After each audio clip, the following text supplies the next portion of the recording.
युग डरते हुए अभिमन्यु से कहता है, यार तूने आवाज सुनी?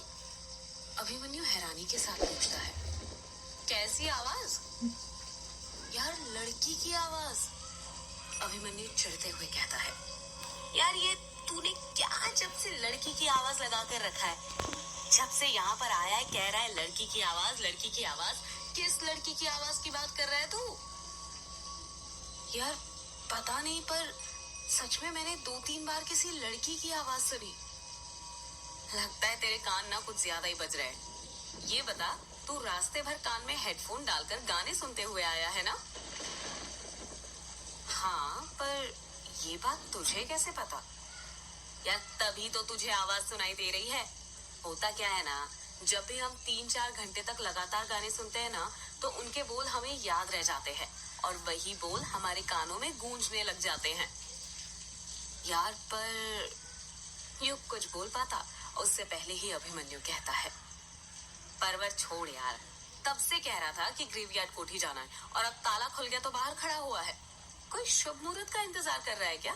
या फिर किसी का इंतजार कर रहा है कि कोई आएगा और तेरा गृह प्रवेश करवाएगा? युग अभिमन्यु की बात का कुछ जवाब नहीं देता है और कोठी के अंदर घुस जाता है।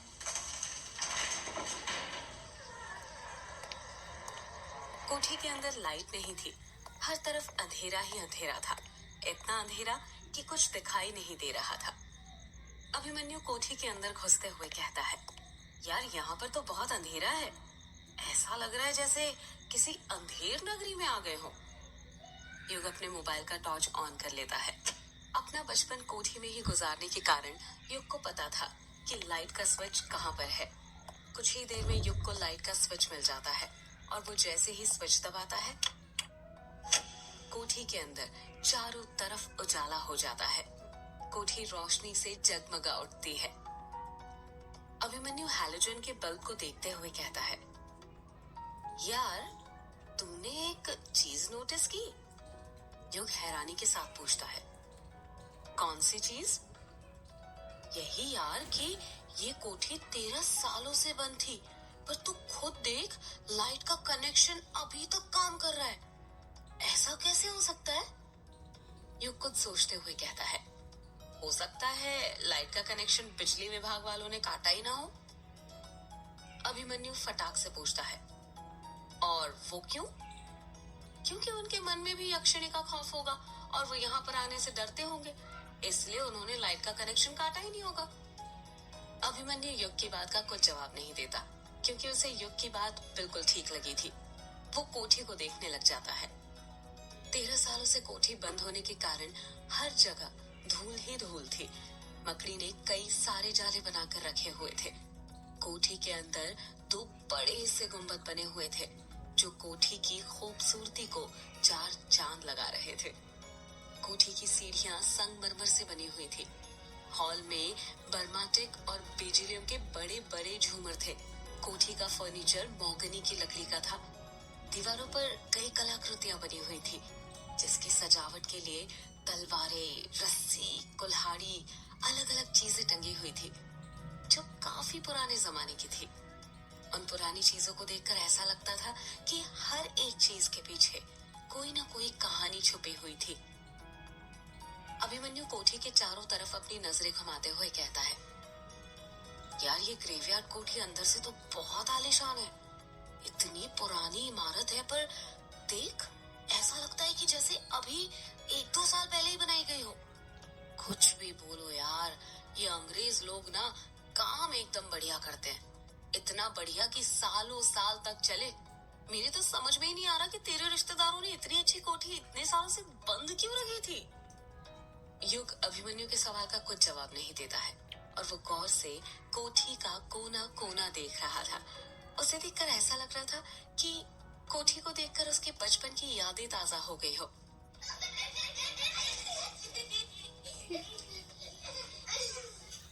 अभिमन्यु अपनी बात को आगे जारी रखते हुए कहता है, यार इस कोठी की भी ना बड़ी बेकार किस्मत है।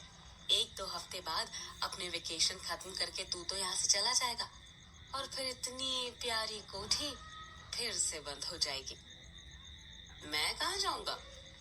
अभिमन्यु फटाक से कहता है, अरे अपने शहर बैंगलोर जहाँ पर तू रहता है, और कहाँ पर जाएगा? तू यहाँ पर अपनी छुट्टियां ही बिताने आया है ना? शहर से मन भर गया होगा तो। युग उदास चेहरा बनाते हुए कहता है, मैंने बैंगलोर छोड़ दिया है और अब मैं कहीं नहीं जाऊंगा, हमेशा यहीं पर रहूंगा। अभिमन्यु अपनी आंखें फाड़ते हुए कहता है, क्या कहा? तूने बैंगलोर छोड़ दिया है? पर क्यों? तू तो बैंगलोर में सेटल हो गया था ना? अंकल जी के शांत हो जाने के बाद 13 सालों से वहीं पर रहा है तू, और अब ऐसा क्या हो गया कि तू अपना सब कुछ छोड़कर वापस अपने गांव आ गया? तुझे पता है ना, गांव की जिंदगी शहर की जिंदगी से बहुत अलग होती है। और ये बंगला मुड़ा गांव है, यहाँ पर नेसेसरी चीज भी मुश्किल से मिलती है। हाँ पता है मुझे, पर मैंने फैसला कर लिया है, चाहे कुछ भी हो जाए, पर अब मैं हमेशा यहीं पर ही रहूंगा। पर क्यों? आखिर शहर में तेरे साथ ऐसा क्या हुआ कि तू अपना सब कुछ छोड़कर गांव रहने आ गया? यार अभिमन्यु, देख, अभी ना मेरा तुझे कुछ भी बताने का बिल्कुल मूड नहीं है। मेरा सर बहुत तेज दर्द हो रहा है, लंबा सफर करने के कारण नींद भी बहुत आ रही है, इसलिए सोने दे मुझे, मैं तुझे सुबह सब कुछ बताता हूँ ना। अभिमन्यु युग की हालत समझ जाता है और उदास चेहरा बनाते हुए कहता है, हाँ चल ठीक है, पर तू सोएगा कहाँ पर? कोठी में सब जगह तो धूल जमी हुई है, इतनी धूल पर सोएगा क्या? अभिमन्यु ने डाइनिंग टेबल पर फूंक मारते हुए कहा। युग अपने आसपास देखते हुए कहता है, लगता है कल सुबह उठकर सबसे पहले सफाई करनी पड़ेगी। खैर, रात गुजारने के लिए मेरे बैग में 2 ब्लैंकेट रखे हुए हैं, एक तू ले ले, एक मैं ले लेता हूँ, वही बिछाकर सो जाएंगे, फिर सुबह कुछ ना कुछ तो कर ही लेंगे। हाँ ठीक है। युग अपने बैग में से ब्लैंकेट निकालता है और दोनों उसे बिछाकर उस पर सो जाते हैं।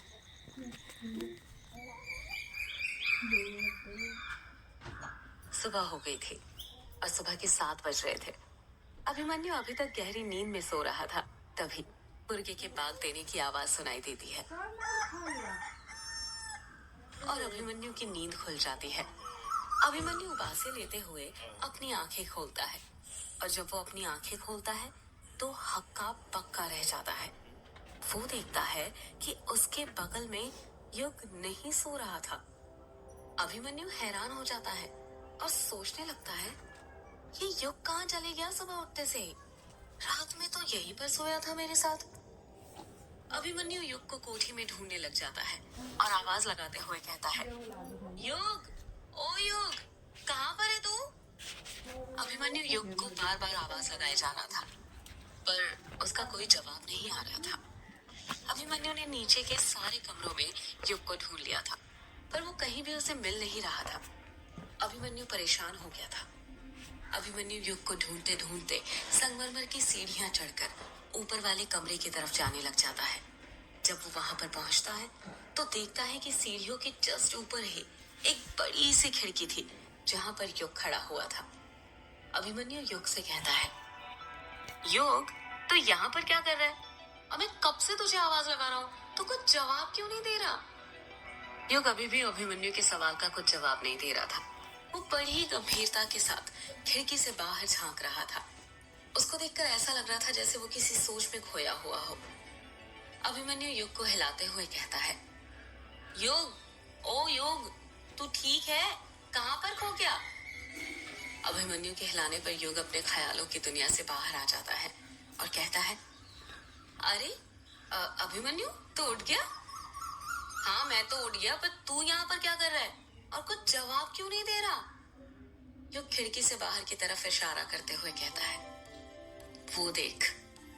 जब अभिमन्यु खिड़की से बाहर देखता है तो बाहर का मनमोहक नजारा देखकर खुश हो जाता है।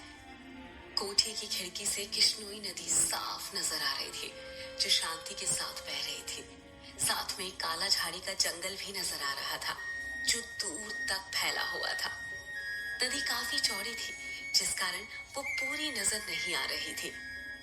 युग खिड़की से बाहर देखते हुए कहता है, तुझे पता है अभिमन्यु, बचपन में पापा अक्सर इसी खिड़की के पास कुर्सी लगाकर बैठा करते थे और घंटों बाहर झांकते रहते थे।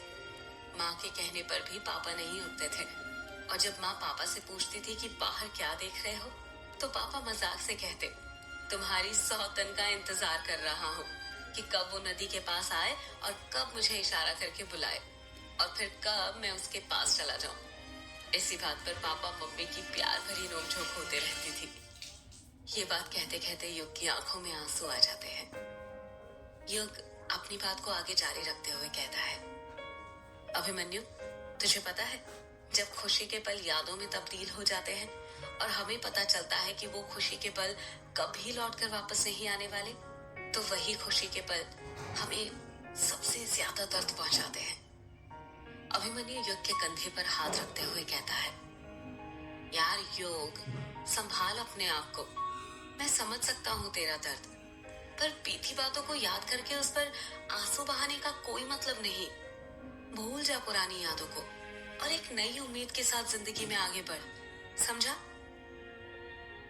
आगे ही तो बढ़ रहा हूँ पिछले 13 सालों से, वो भी अकेले। या तू ये क्यों सोचता है कि तू अकेला है?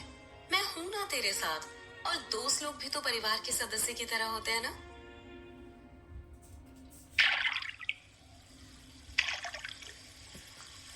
चांदनी रात थी और युग एक लड़की के साथ नदी के किनारे बैठा हुआ था। छोटी छोटी लहरें बार बार उन दोनों के पैरों को स्पर्श कर रही थी। युग का चेहरा तो साफ दिख रहा था, पर लड़की का चेहरा क्लियर नहीं दिख रहा था। उस लड़की ने काले रंग की साड़ी पहनी हुई थी।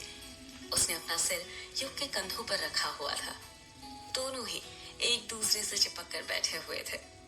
वो लड़की आसमान में दिख रहे चांद को देखते हुए कहती है, एक बात पूछूं आपसे?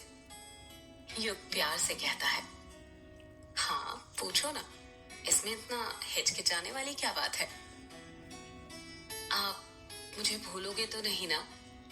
युग बड़े प्यार से बोलता है, तुम भूलने वाली चीज थोड़ी हो जो मैं तुम्हें भूलूंगा। तुम तो वो हो जिसे मैं जिंदगी भर अपने पास रखना चाहता हूँ, अपनी बाहों में भरकर। इतना कहकर युग उस लड़की की कमर पर हाथ रखता है और उसे अपने सीने से सटा लेता है। वो लड़की युग से दूर हटते हुए कहती है, कुछ बातें बनाना तो आपसे सीखे। अच्छा चलिए ये बताइए कि मैं आपके लिए क्या हूँ? क्या हूँ मतलब? मतलब ये कि मैं आपकी जिंदगी में क्या अहमियत रखती हूँ। युग उस लड़की से मजाक करते हुए कहता है, तुम कुछ अहमियत नहीं रखती मेरी जिंदगी में। मेरी जिंदगी मुझसे है, ना कि तुमसे। युग का जवाब सुनकर वो लड़की नाराज हो जाती है और मुंह फुलाते हुए कहती है, मतलब इतने दिनों से जो कुछ आप मेरे साथ कर रहे थे वो सब दिखावा है। सब लड़के ना एक जैसे होते हैं, उन्हें लड़कियों से ना बस एक ही चीज चाहिए होती है, और वो है उनका जिस्म। जहां आप लोगों का मतलब निकलता है, आप लोग हमसे मुंह फेर लेते हैं। इतना कहकर वो लड़की वहां से उठने लग जाती है। तभी युग उसका हाथ पकड़ते हुए कहता है, अरे तुम तो नाराज हो गई। मैं तो मजाक कर रहा था मेरी जान। तुम जानना चाहती थी ना कि मेरी जिंदगी में तुम्हारी क्या अहमियत है, तो अब गौर से सुनो। इतना कहकर युग उस लड़की को फिर से अपने पास बैठा लेता है और उसकी आंखों में देखते हुए कहता है, तुम मेरी जिंदगी का H2O हो। वो लड़की हैरानी के साथ कहती है, H2O हूँ मतलब? मतलब तुम मेरी जिंदगी का पानी हो जिसे पीकर मैं अपनी प्यास बुझाना चाहता हूँ। तुम मेरी जिंदगी की ऑक्सीजन हो जिसे मैं अपनी सांसों में भरकर जीना चाहता हूँ। इतना कहकर युग उस लड़की के करीब चले जाता है, इतने करीब कि अगर अब वो जरा सा भी आगे बढ़ता तो उसके होंठ उस लड़की के होंठ से टकरा जाते। वो लड़की एक लंबी आह भरते हुए कहती है, आप रुक क्यों गए? बोलते रहिए ना। तुम मेरी जिंदगी का वो हसीन ख्वाब हो जिसे मैं रोज देखता हूँ। तुम मेरी जिंदगी का वो सुकून हो जो मुझे तुम्हारी बाहों के सिवा कहीं और नहीं मिलता। तुम मेरी जिंदगी का वो हिस्सा हो जिसके बिना मैं कुछ नहीं। सच तो ये है कि मेरा तुम्हारे बिना कोई वजूद ही नहीं। युग को पता ही नहीं चल पाता कि कब बातें करते करते उसके होंठ उस लड़की के होंठों से टकरा जाते हैं। दोनों के ही होंठ चिपक गए थे, ठीक उसी तरह जिस तरह भंवरा फूल से चिपकता है। जब युग और वो लड़की एक दूसरे को स्पर्श करते हैं तो दोनों को अपने अपने बदन में एक कंपकपी सी होती है और दोनों एक दूसरे को अपनी बाहों में भर लेते हैं। वो दोनों कब रेत पर लौट जाते हैं उन्हें पता ही नहीं चलता। उस लड़की की काली साड़ी में युग पूरी तरह गूंथ चुका था। कोई इस बात का अंदाजा ही नहीं लगा सकता था कि उस लड़की ने साड़ी भी पहनी हुई थी। ऐसा लग रहा था जैसे वो साड़ी एक चादर हो जिसमें वो दोनों समाये हुए थे। उस लड़की के बदन का एक एक अंग युग के अंग के साथ स्पर्श हो रहा था। दोनों एक दूसरे में समाहित हो गए थे। उन दोनों के रोम रोम में आग लगने लग गई थी। युग उस लड़की के बहुत करीब चले गया था, इतने करीब कि तेज तेज चल रही उस लड़की की दिल की धड़कनों को वो साफ साफ सुन पा रहा था। युग का मन ही नहीं कर रहा था उस लड़की के बदन को छोड़ने का। उसने अपने पूरे शरीर की ताकत लगाकर उसके बदन को अपनी बाहों में जकड़ा हुआ था। वो लड़की बड़ी हिम्मत से अपने हाथ छुड़ाते हुए युग को रेत पर लटाती है और एक एक करके उसके शर्ट के बटन खोलने लग जाती है। युग अपने आप को उस लड़की को सौंप देता है और रेत पर ही लेटकर आहें भरने लग जाता है। वो लड़की युग के शर्ट की बटन खोल देती है और उसके माथे को चूमने लग जाती है। वो लड़की युग के माथे को चूमते हुए कहती है, आप मुझे भूलोगे तो नहीं ना? युग धीरे से कहता है, नहीं, तुम्हें नहीं भूलूंगा, कभी नहीं। वो लड़की बार बार युग को चूमते हुए बस यही बोले जा रही थी कि आप मुझे भूलोगे तो नहीं ना? और युग कहता, नहीं, कभी नहीं। युग के अंदर की गर्मी बढ़ती जा रही थी। वो युग के माथे को चूमने के बाद नीचे आने लग जाती है और उसके सीने को चूमने लगती है। युग के अंदर की उत्तेजना बढ़ती जा रही थी। उसका पूरा बदन पसीने से भीग चुका था। उसके माथे और बदन पर पसीने की बड़ी बड़ी बूंदें थी। उसे अपने पूरे शरीर में गर्मी का एहसास होने लग जाता है। उसे ऐसा लग रहा था जैसे वो किसी आग में तप रहा हो। देखते ही देखते गर्मी इतनी बढ़ जाती है कि उसकी नींद टूट जाती है और वो अपने सपने में से बाहर आ जाता है। युग झटके के साथ उठते हुए कहता है, ओह माय गॉड, फिर वही सपना। इतना कहकर युग अपने माथे का पसीना पोंछने लग जाता है। उसका पूरा बदन पसीने से लथपथ हो गया था। युग खुद से कहता है, हे भगवान, ये क्या है? क्यों बार बार आप मुझे एक ही सपना दिखाते हो? और आखिर वो लड़की कौन है जिसके साथ मैं ये सब करता रहता हूँ? इतने करीब तो मैं आज तक अपनी जिंदगी में किसी लड़की के नहीं गया। कौन है वो लड़की? क्या संबंध है मेरा उसके साथ? यही सब सोचते हुए युग अपनी जगह पर खड़ा होता है। अपने बैग में से पानी की बोतल निकालता है और पानी पीते हुए फिर सोचने लग जाता है, ये सपना मेरा पीछा क्यों नहीं छोड़ता? बैंगलोर में भी यही सपना दिखता था और अब यहाँ पर भी। सपने में जो नदी थी वो तो कृष्णोई नदी थी, पर वो लड़की कौन थी और उसका चेहरा मुझे क्यों नहीं दिखता कभी? युग वापस लेट जाता है और कोठी की छत को देखते हुए सोचने लगता है, नदी तो मिल गई, हो सकता है वो लड़की भी मिल जाए। बस एक बार वो लड़की मिल जाए, फिर ये सारे सपनों के राज खुल जाएंगे। कुछ ना कुछ तो कनेक्शन जरूर है मेरा उस लड़की के साथ। ऐसे ही सपने नहीं आते, वो भी सेक्स वाले। यही सोचते हुए युग की कब नींद लग जाती है उसे पता ही नहीं चलता है।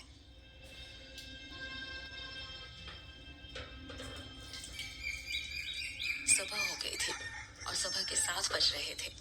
अभिमन्यु अभी तक गहरी नींद में सो रहा था। तभी मुर्गे के बाग देने की आवाज सुनाई देती है और अभिमन्यु की नींद खुल जाती है।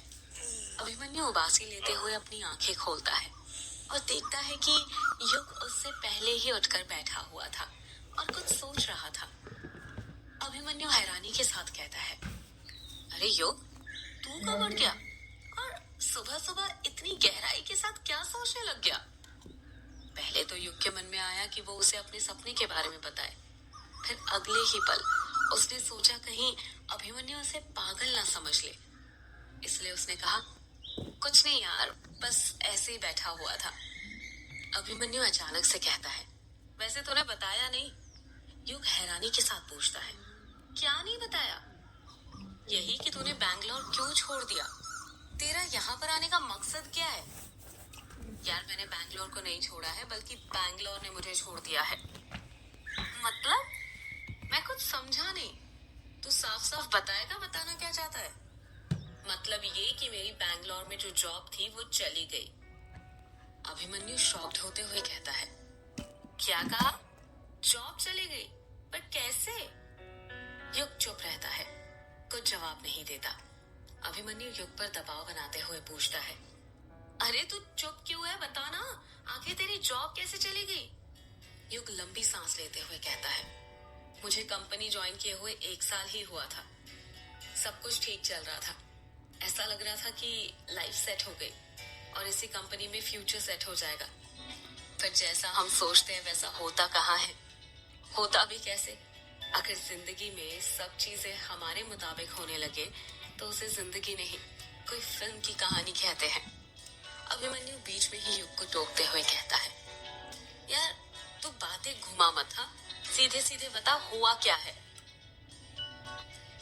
युग अपनी बात को आगे जारी रखते हुए कहता है। सब कुछ ठीक ही चल रहा था कि तभी हम लोगों को बताया गया कि कंपनी लॉस में चल रही है, जिस कारण कंपनी के फाइनेंशियल कंडीशंस खराब हो गई थी। फाइनेंशियल कंडीशन से उभरने के लिए कंपनी ने 50 एम्प्लॉयज को निकालने का फैसला किया था और जब लिस्ट आई तो उस लिस्ट में मेरा भी नाम था। पर ऐसे कैसे? तुझे कैसे निकाल दिया? तेरा तो कैंपस सिलेक्शन हुआ था ना, और पैकेज भी अच्छा था।